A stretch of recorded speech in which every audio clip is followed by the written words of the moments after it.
Uno, dos. Uno, dos, tres, cuatro. Number 1, 2, 3, 4. So na naman Igson. Lipito na ang atong hurado, Mr. Piloy Vito. Giwan na mga Cowboys ikat sa Manolo, Subros, Kalamag, and CMU Ranchers. Foreman, Carambola. So again, isa na itong pangalan ni Igson. Naniguro na sila. Nakahawit na si Ranchers o si Subros. Nabiyan nila lang ang baka.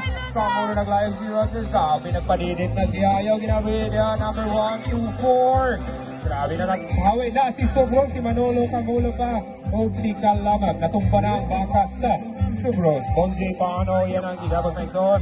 Natumba na ang mga Cowboys sa CMU Ranchers. Nakabuhay pa yun. Yan ang Exxon. Wala ba silang dakop? Sige, dilit na mundang o dinin nyo na matumba. Walay limit ang oras.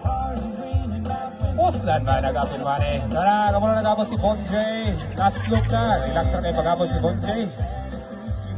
Sure, good ka rin makabuhi. After nga na pag-apos, palayo na sila tanan. Kaya po na og napulo ka segundo. Kung makabuhi, disqualified. Tara, nagawin na ang Kalamag. Sige. Sige yun. O, nakatumba na ang Kalamag. Natabang ang baka. Kaya si Manolo nakawin na pa na ison. Mani nakakulpahin naman yung adula. Sige, Maniguro. Go!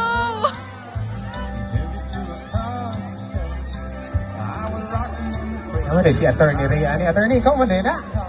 Di basta-basta ni si Attorney. Mulayog man na gahapon ni baka. Si Attorney Ray Sumagan dito sa CMU Ranchers. Nakaragop na sila. Sige, Attorney. Wala yung problema. Tumpagin na dyan, Attorney. Para masulit yun yung pag-appeal sa kaamulan. Diba?